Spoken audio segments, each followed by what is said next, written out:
क्या राजनीति में ईमानदारी अब भी सबसे बड़ी ताकत है? बिल्कुल। और जिस नर्मदापुरम की माटी में है, एक फसल पैदा नहीं कर पाते। हमको कल्पना ही नहीं थी, ऐसा लग रहा था कि खेती छोड़कर पलायन करना पड़ेगा। इस प्रकार के भाव के साथ हम क्षेत्र में प्रवेश किए थे, लेकिन हमने संघर्ष का रास्ता चुना तो उसको भी परिणाम पे लाए। चाहे वो बिजली की बात हो, इंफ्रास्ट्रक्चर बिल्कुल बर्बाद था दिग्विजय सिंह जी के जमाने में, और उस जमाने को फिर से हमने न केवल संघर्ष के माध्यम से बदलने का काम किया, और जब संघर्ष किया, भारतीय जनता पार्टी की सरकार आई तो परिणाम सामने दिखाई दे रहा है। सदन में भी बहुत आप एक्टिव रहते हैं, 93% आपकी अटेंडेंस है और कई नेताओं हाजिरी से बचते हैं, तो इतना अनुशासन कहाँ से लाए हैं? और राजनीति को भी मैंने सेवा का संकल्प जीवन में लिया है, और राजनीति को भी सेवा बनाने का संकल्प ले रहा है। आज हम देखते हैं तो भारत के जब स्वास्थ्य की सिनारियो जब देखते हैं तो कितने % लोग, हमारी आधी आबादी के लगभग हम शुगर पेशेंट हो चुके हैं। आज देखें तो हाइपरटेंशन, देखें तो अन्य प्रकार के, चाहे ब्लड प्रेशर की बीमारी हो, अन्य प्रकार की बड़ी बड़ी बीमारियां भी, कैंसर जैसी बीमारियां भी हमारी दिन प्रतिदिन बढ़ते जा रहे हैं। इन सब का अनुपात कैसे घटे, इसका राज यदि कहीं छुपा है, जो मोदी जी ने मूल मंत्र दिया है, वो हमारे प्राकृतिक खेती में। अगले कुछ सालों में युवाओं के लिए, किसानों के लिए आप संसद में कौन से बड़े मुद्दे उठाने जा रहे हैं? और नई शिक्षा नीति के माध्यम से मैं दावा करता हूँ, हमारी बहुत सारी यूनिवर्सिटी हैं जो विश्व को लिए एक अच्छा प्लेटफॉर्म तैयार कर रही हैं, अच्छी चुनौती दे रही हैं। और इसे भारत का छात्र भी मेहनती है, शिक्षक भी मेहनती है, और शिक्षा पद्धति हमारी अब धीरे धीरे उत्कृष्टता की ओर बढ़ रही है। हम संस्कृति को भी अपना रहे हैं, हम सनातनता को भी अपना रहे हैं, और भारत का भी विकास इसी पद्धति से कर रहे हैं।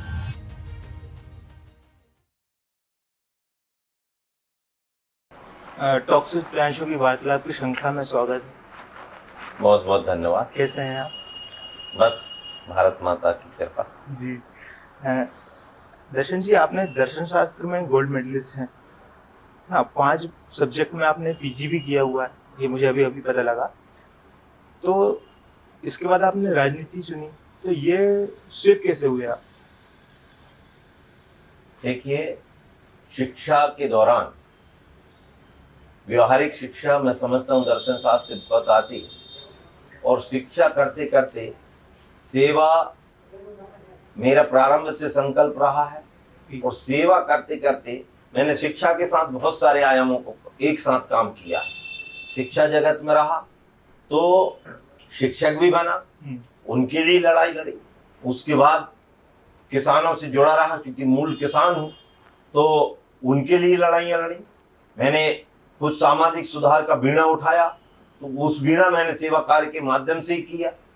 चाहे वो बेटियों की शादी हो, चाहे रक्तदान के शिविर की बात हो, चाहे हमारे अन्य प्रकार के कैंप लगाने की बात हो, ये सारे के सारे काम सेवा जैसे जैसे करते गए, और उसी का परिणाम रहा कि स्वतः ही इस ओर प्रेरित हो गए। और राजनीति को भी मैंने सेवा का संकल्प जीवन में लिया है, और राजनीति को भी सेवा बनाने का संकल्प ले रहा हूँ। जी, आपने भी शिक्षक आंदोलन की बात करी, तो मैंने उस आंदोलन को बहुत करीब से देखा है, क्योंकि मेरे पिताजी भी शिक्षक हैं और दिल्ली आपके साथ जा भी चुके हैं। तो वह समय शिक्षक आंदोलन करा आपने, फिर उसके बाद किसान आंदोलन किया, उसके बाद फिर आपने मजदूर आंदोलन भी किया। तो इन सारे आंदोलनों में, इस सफर में सबसे कठिन और सबसे यादगार पल कौन सा? देखिए, कठिन और यादगार आंदोलनकारी के लिए कुछ नहीं उस प्रकार का होता, हर पल उसका यादगार है जी। कठिन इसलिए नहीं क्योंकि उस भाव के साथ हम संघर्ष करते हैं। हमने जो भी संघर्ष किया उसको परिणाम तक ले जाने के लिए किया। हमने अल्प वेतन कर्मचारियों का संगठन बनाया और संघर्ष किया, तो उसको भी परिणाम तक पहुंचाया। हमने किसानों का संगठन बनाया, तो किसानों में भी एक समय वो था कि एक फसल जिस क्षेत्र में हम रह रहे हैं और जिस नर्मदापुरम की माटी में है, एक फसल पैदा नहीं कर पाते। हमको कल्पना ही नहीं थी, ऐसा लग रहा था कि खेती छोड़कर पलायन करना पड़ेगा। इस प्रकार के भाव के साथ हम क्षेत्र में प्रवेश किए थे, लेकिन हमने संघर्ष का रास्ता चुना तो उसको भी परिणाम पे लाए। चाहे वो बिजली की बात हो, इंफ्रास्ट्रक्चर बिल्कुल बर्बाद था दिग्विजय सिंह जी के जमाने में, और उस जमाने को फिर से हमने न केवल संघर्ष के माध्यम से बदलने का काम किया, और जब संघर्ष किया, भारतीय जनता पार्टी की सरकार आई, तो परिणाम सामने दिखाई दे रहा है कि जो बिजली एक एक घंटे नहीं मिलती थी, वो बिजली फीडर बाइफिकेशन को उसकी पहली बार मांग भी हमने ही करी थी कि किसान वर्ष में 2 बार बिजली फसल पैदा करता है तो 2 बार बिजली के बिल लगना चाहिए, उसमें भी सफलता पाई। फीडर बाइफिकेशन में सफलता पाई, गुजरात पद्धति की हमने मांग करी उसमें सफलता पाई, गांव में 24 घंटे बिजली में सफलता पाई, और खेत में भी 3 घंटे 3 फेस बिजली 10 घंटे देने का काम हमारी सरकार ने बाखूबी किया। और आगामी समय में जिस प्रकार से, चूंकि मैं तो अब राष्ट्र में भी ऊर्जा समिति का सदस्य भी हूं, तो देख रहा हूं तो आगामी समय में जो नवाचार और जो लक्ष्य माननीय मोदी जी ने लिया है, मुझे विश्वास है हम 3 फेस बिजली भी आगामी समय में पर्याप्त किसानों को दे पाएंगे। तो उस कठिन दौर का अर्थ यह है कि वो दौर भी हमने देखा कि 1 फसल पैदा नहीं कर सकते थे, 3 फसल पैदा। संघर्ष में शिक्षा कर्मियों का जब एक आंदोलन, ये आंदोलन तो बहुत थे, भोपाल में भी हमने आधी रात में लाठियां भी खाई हैं और हमने जेल भी भोगे हैं, लेकिन उसमें भी बहुत आनंद के साथ, मेरे साथ तो 400 बहनें जेल के अंदर थी, 448 भैया जेल में थे। आप कल्पना नहीं करेंगे, पहली बार जेल में, उस तरह सेंट्रल जेल में हम उस समय गए थे, तो उसका एक अलग अनुभव रहा। फिर उसके बाद धीरे धीरे जब यात्रा बढ़ती गई, तो मैं समझता हूँ टर्निंग पॉइंट तो बहुत सारे रहते हैं, लेकिन जीवन में अभूतपूर्व जो आपने पूछा जी। तो ऑपरेशन 20/12 जो किसानों का एक बृहद आंदोलन, जो कि हमने लगभग 201 मांगे, पूरे 182 मांगे हमारी राज्य से थी और लगभग 19 मांगे हमारी केंद्र से थी, और उसमें से 50 मांगों का हमको त्वरित निर्णय भी हुआ। 3 दिन भोपाल घेरा, लेकिन अलग प्रकार का अनुभव था। वो एक बहुत उत्साहवर्धक और जीवन में अच्छे आंदोलनों में से एक था। बरेली आंदोलन भी हमारा अच्छे आंदोलनों में, हालांकि उसमें एक कैजुअलिटी हुई थी, लेकिन उसके बाद भी परिणत ये हुई कि किसानों का गेहूं भी तुला, और ऐसे अनेकों काम हुए। तो जीवन में अनेक आंदोलन रहे, जिनको उदाहरण मैं तो, चाहे पहला मेरा तो रोटी के लिए आंदोलन थे, यदि उसको अपन कल्पना करें कक्षा 9वीं में, तो कर्नाटक गया। बताइए थोड़ा सा इसके बारे में। कर्नाटक गया रोटी के लिए, तो वहां पर चावल अधिक खाते हैं, 1 रोटी मिलती थी हम, और पहला आंदोलन हमने किया कक्षा 9वीं में रोटी बढ़ाने के लिए, तो हमको 1 रोटी की जगह 2 रोटी मिलने लगी आंदोलन करने के बाद। तो उसके बाद उत्तरोत्तर परिणाम और भी, वहां के भी हमारे साथियों ने आंदोलन किया कि हमारा पेट छोटा है, इनका पेट बड़ा, इनको 2 रोटी उनको भी मिलने लगी। हालांकि फिर हमको मनचाही रोटी मिली, जितनी चाहे ना उतनी खा लो। तो इस प्रकार के भाव से हम पहले आंदोलन में सफल हुए थे, और ऐसे अनेकों आंदोलन जीवन में, मतलब प्रारंभ से ही गलत का विरोध करना और सही का साथ देना, ये जीवन में प्रारंभ से लक्ष्य रहा। चूंकि जैसे संस्कार, चाहे बाल स्वयंसेवक के नाते हो, चाहे हमारी शिक्षा पद्धति वैसी रही हो उसके नाते हो, हमने उस चीज को स्वीकारा है, और उसी चीज को बढ़ते बढ़ते आज आपके सामने बैठे। जी। सदन में भी बहुत आप एक्टिव रहते हैं, 93% आपकी अटेंडेंस है, और कई नेताओं हाजिरी से बचते हैं, तो इतना अनुशासन कहाँ से लाए हैं? ये 93 वैसे तो 100 ही होना चाहिए, और 100 ये, चूंकि मैं किसान मोर्चा का प्रदेश अध्यक्ष भी हूं, तो कुछ इंपॉर्टेंट बैठक हमारी निश्चित दिनों में आ जाती हैं, इसलिए करना पड़ता है, नहीं तो 100%। और ये तो मैं तो माननीय मोदी जी को आदर्श मानते हूँ, और जिस प्रकार के भाव से काम कर रहे हैं, और वो भाव स्पष्ट है कि हम जो काम हमको दिया जाए उसको पूरी प्रामाणिकता से कर। ये लोकसभा जब हम पहले दिन गए, तो हम, आज मैं 1 साल बाद आपसे बात कर रहा हूं, तो अब पहले दिन में और अब में मुझ में अपने आप में अंतर है। समझ पहले से ज्यादा विकसित हो चुकी है, बहुत सारी चीजें जो हम बिल्कुल नहीं जानती थी वो समझ भी गए हैं। लेकिन बैठने के बाद ज्यादा अनुभव, क्योंकि पूरे देश को जितने भी प्रकार की नीतियां चलती हैं लोकसभा में पारित होती, नियम कानून वही रहते हैं, और उनको जितना ज्यादा भी पढ़ो उतना ज्यादा आपका न केवल नॉलेज बढ़ेगा, आपकी कार्य क्षमता भी बढ़ेगी। और इसलिए मैं तो 100% वहां, हालांकि इस बार के सदन हमारे विपक्षियों ने डर की वजह से कहें या उनकी कुंठा की वजह से कहें, उन्होंने चलने तो नहीं दिया, लेकिन फिर भी जितना चला मैंने 100% उसमें हिस्सा लिया। जी। आपने गौ आधारित खेती, प्राकृतिक खेती को बढ़ावा दिया है, जिसमें 75,000 किसान उससे भी अधिक जुड़े हुए हैं। तो इतना बड़ा आंदोलन खड़ा करने की क्या राज है? सबसे पहले तो मैं आभार व्यक्त करता हूं देश के यशस्वी प्रधानमंत्री जी का। भारत का विकास भारतीय पद्धति से ही संभव है और इसलिए उन्होंने उस पद्धति का जो हमारे पूर्वजों से चली आ रही उसका न केवल प्रचार प्रसार किया और इस बार के बजट में अतिरिक्त बजट जारी करते हुए प्राकृतिक खेती, मोटे अनाज, इनको बढ़ावा देने का काम किया है। क्योंकि प्राकृतिक खेती मूलतः हम भारत के लोग जो हैं परंपरागत खेती करने वाले लोग हैं और जब हम देखते हैं यहाँ जनसंख्या के मान से हमारा भारत विश्व में दूसरे नंबर पे है। हम यदि पृथ्वी का एरिया माने तो हमारे पास केवल 4% भूमि है, लेकिन जनसंख्या माने तो 17% जनसंख्या हमारे पास है। और इस हिसाब से यदि हम देखें तो जितना भी हमारा जनसंख्या का दबाव है ये केवल खाद्यान्न से ही। एक जमाना वो था जब जवाहरलाल नेहरू के जमाने के बाद या लाल बहादुर शास्त्री के जमाने में एक नारा चला था जय जवान जय किसान का, जो उन्होंने दिया था और जिस कारण से दिया था क्योंकि हम लाल गेहूं आयात किया करते थे। ऐसा गेहूं अमेरिका ऑस्ट्रेलिया से आता था जिसको हमारे पशु तक नहीं खा सकते थे। उस समय हमारे किसानों ने मेहनत करी, कई प्रकार की क्रांतियां देखने को मिली और आज मैं गर्व के साथ कहता हूं कि 82 लाख लोगों को एक साथ इस देश के अंदर और मुफ्त में अनाज देने का काम हमारी सरकार ने किया है। आज यदि हम बात करें तो हमारा भारत दिन प्रतिदिन हर न केवल खाद्यान्न उत्पादन में, अन्न उत्पादन में भी बढ़ गया और इसके लिए मूल विधा जो प्राकृतिक खेती, इसके लिए तो मैं धन्यवाद मोदी जी का तो करते हैं लेकिन आचार्य देवव्रत जी का भी करता हूं जिनके माध्यम से इस खेती का प्रचार प्रसार हुआ। हमारे पूर्व मुख्यमंत्री माननीय शिवराज सिंह जी चौहान वर्तमान केंद्रीय कृषि मंत्री हैं, उनका धन्यवाद करता हूं।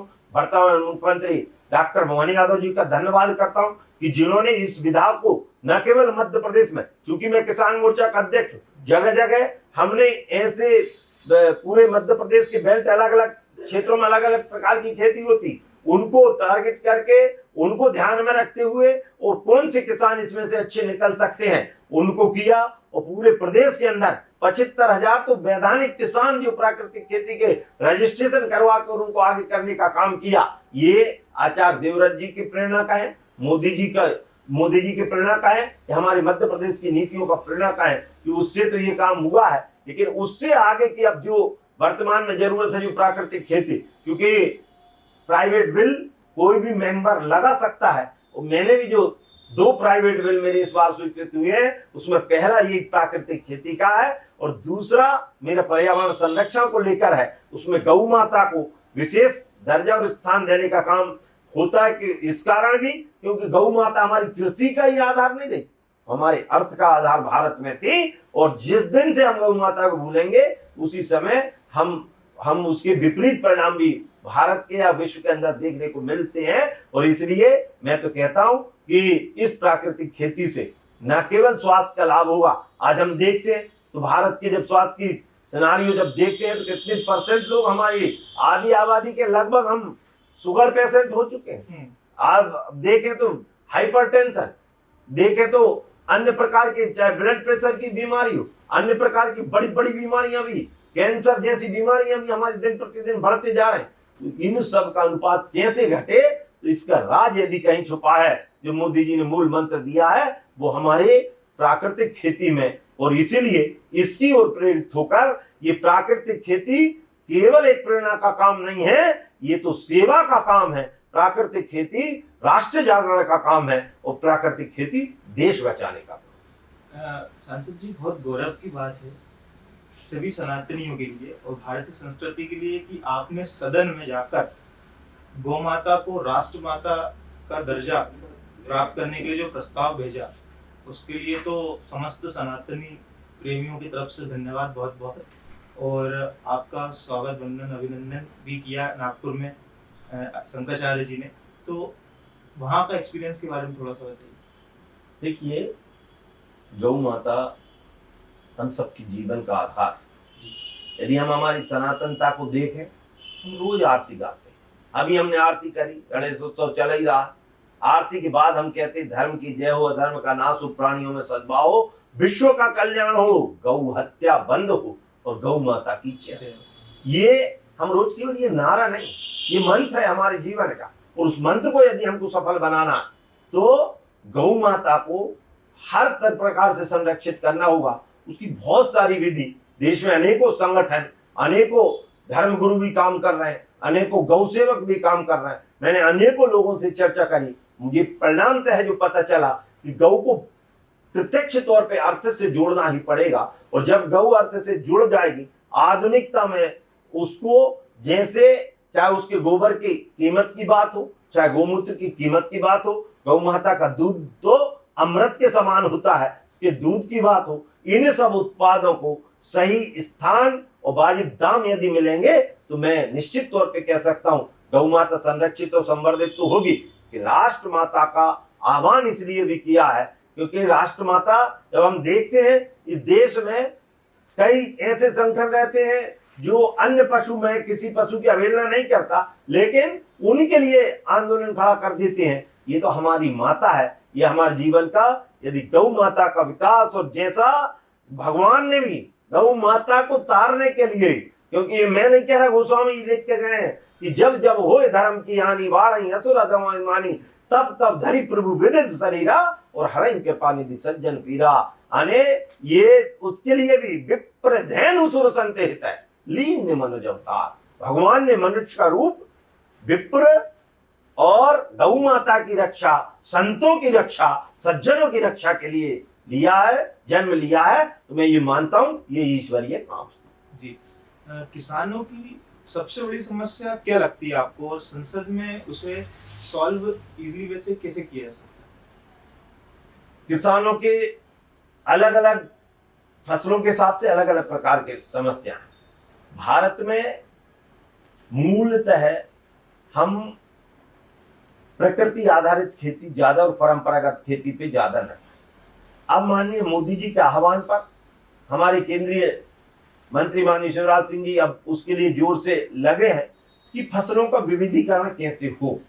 मूल समस्या जिसको लेकर हमारी सरकार ने अब काम किया और ये लंबे समय रहा, क्योंकि एक समय वो था जब जवाहरलाल नेहरू ने एक भाषण संसद के अंदर दिया कि इस देश में जब पहली और दूसरी पंचवर्षीय योजना आई तो उस पंचवर्षीय के दौरान उन्होंने ये भाषण का सदन के अंदर कहा कि इस देश का विकास उद्योगों के माध्यम से ही संभव। हम उद्योगों के विरोधी नहीं, लेकिन किसानों की लाश पर रोटी सेंकने का काम किया और जिसके कारण मेरा किसान गर्त में चला गया। मैं गांव का रहने वाला हूं, मैं आपसे मेरे बचपन की कुछ बातें जो मेरे को रियलिटी में पूरी दुनिया को भी पता होंगी लेकिन समझ ना होगी। पहले मेरे गांव में एक कोई माता बहन यदि सब्जी बेचने भी आती तो अनाज हम देते थे, सब्जी वो देते, कपड़े बेचने आते हमारे यहाँ तो और भी जो कब्बसी से लेकर सारी चीजें, तो अनाज में ही हमारे यहाँ भरसूतिये, जिनको हम चाहे बठियारे कहें चाहे वर्तमान भाषा में शब्द वो ठीक नहीं है लेकिन वो कहें, जो हमारे यहाँ काम करने वाले रहते, लेकिन उन सबको भी हरवाहों को भी हम अनाज में लगाया करते थे। उसमें भी निश्चित अनाज। एक जमाना वो था जब हमारे मध्य प्रदेश में जिस क्षेत्र में हम रहते इसमें ज्वार ज्यादा होती थी, अब ज्वार देखने को नहीं मिलती। तो उस समय ज्वार कुछ गेहूं के साथ कुछ चने के साथ ये लगाते थे। मतलब कहने का था एक वस्तु विनिमय हमारे देश का सिद्धांत रहा था।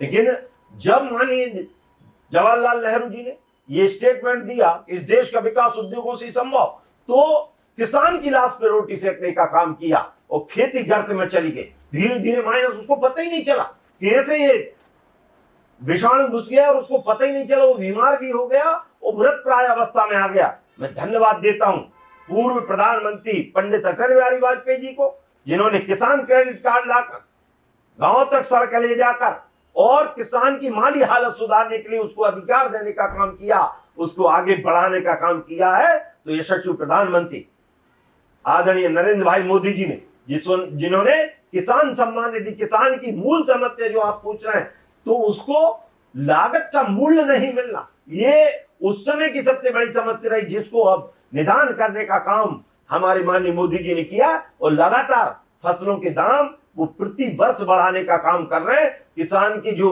लागत है उसको कम करने का काम, उसको उत्पादन को बढ़ाने का काम उसको मूल्य की गारंटी देने का काम। और जब कोई प्राकृतिक आपदा आ जाए तो उस आपदा में उसको कैसे राहत मिल सके, उस पर सरकार की जिम्मेदारी हो। उसके साथ अब फसलों का विविधीकरण और साथ में अब प्राकृतिक खेती और मोटे अनाज का प्रोत्साहन, इन सब मुद्दों को लेकर जो एक गंभीर समस्या बनी थी उसके निदान की ओर चल पड़े हैं। और अब मैं दावा करता हूं ऐसे अनेक बच्चों के उदाहरण मैं आपको बता सकता हूं, जो इंजीनियरिंग करे हुए बच्चे, डॉक्टरी करे हुए बच्चे अच्छी पढ़ाई करके लौटकर वो खेत की ओर लौट रहे हैं, क्योंकि सरकार की नीति खेती और किसानी को लाभ देने की हो गई। अच्छा, एक थोड़ा सा पर्सनल सवाल पूछूं आपसे, ये आपने जो सर पे जो बांधा है रुमाल, इसके पीछे का क्या कारण है? भारतीय संस्कृति में जब भी हम पूजा में बैठे तो सर के ऊपर कुछ ना कुछ रहना चाहिए। जब हम कहीं कोई अच्छा काम करें तो भी सर के ऊपर कुछ रहना चाहिए। तो स्थायी तौर पे मैंने तो उस सनातनता को भी, किसान के बच्चे हैं उसी सनातनता को मानते हुए और अपने ऊपर ये पगड़ी, मैं तो कॉलेज में भी रुमाल बांध के, भले ही कलर दूसरा था, बांध के जाता था, अब कलर बदल के ये भी बांध के चलता हूँ। और ये हमारी भारतीय संस्कृति का मैं मानता हूँ ये तो बड़ा प्रतीक है। और रुमाल के बहुत फायदे भैया, रात में ओढ़ के भी सो जाओ और कहीं नहाने की जरूरत हो वो भी कर लो, बहुत सारी चीजें। इसलिए ये तो हमारे भारतीयता का प्रतीक है। सीधे सीधे गले में न डाल के हमने बांधना शुरू कर दिया है, तो वो तो एक सामान्य सी भी बात है और उससे सनातनता भी जुड़ी हुई है। आपने स्टैंडिंग कमेटी को एक रिपोर्ट पेश करी है, स्टैंडिंग कमेटी की आपने एक रिपोर्ट पेश करी, इसमें महिलाएं, शिक्षक, बच्चे और युवाओं की रिपोर्ट है। तो इस आम जनता को इससे क्या फायदा मिलता है? देखिए, मैं पहली बार सदन में पहुंचा। भारत विश्व का सबसे बड़ा लोकतंत्र है और हमारी democracy, it is the mother of democracy, ऐसा कहते हैं भारत की। और पहली बार मुझे जो समिति मिली उसमें शिक्षा हो, युवा हो, महिला हो या खेल, ये तो समिति है।